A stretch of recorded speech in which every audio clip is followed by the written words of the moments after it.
তন্ময় আমার খুব প্রিয় পাত্র এবং ছাত্র যৌবনের দিশারি, আপনাদের সকলের প্রার্থী। আমি গৌতম মিশ্র, প্রার্থী বর্জরা বিধানসভা কেন্দ্র, হরকালী প্রতিহার কোতলপুর বিধানসভা কেন্দ্র, শ্যামলী রায় বাগদি, প্রার্থী ইন্দাস। আমার সাথে বর্জরার প্রাক্তন বিধায়ক অলোক, আশু, মিউনিসিপ্যালিটির চেয়ারম্যান গৌতম গোস্বামী, যাকে আমি দায়িত্ব দিয়েছি ভালো করে বিষ্ণুপুরটা করার,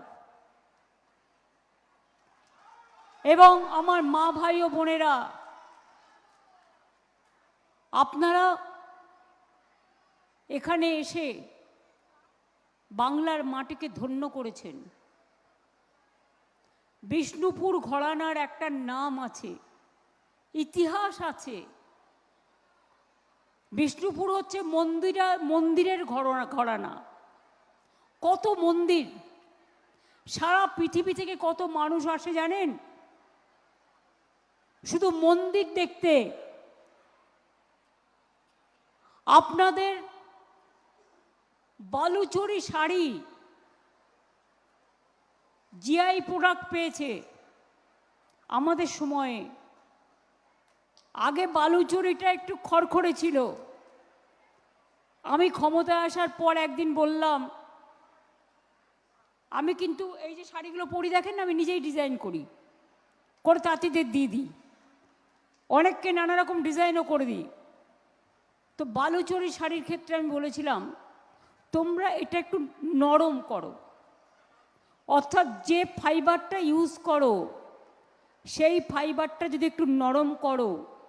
আমাদের মেয়েরা আজকাল খড়খড়ে শাড়ি নয়, একটু নরম মোলায়েম টাইপের শাড়ি পরতে পছন্দ করে। দুনিয়া বদলাচ্ছে, অনেক কিছু বদলাচ্ছে, কাজেই এখন দেখবেন বিষ্ণুপুরী শাড়ি, শুধু বালুচরী শুধুমাত্র শাড়ি নয়, বিশ্ব বাংলার সব দোকানে পাবেন, বাংলার হাটে পাবেন, সৃষ্টিতে পাবেন, সেলফ হেল্প গ্রুপের মেলায় পাবেন, এবং ছেলেদের জন্য বালুচরী সিল্কের শাড়ি যেটা হয়, ওই বালুচরী জামা, পাঞ্জাবি, এগুলো পার্ক সার্কাস ময়দান থেকে শুরু করে, পার্ক সার্কাস থেকে শুরু করে, এয়ারপোর্ট থেকে শুরু করে সর্বত্র পাওয়া যায়।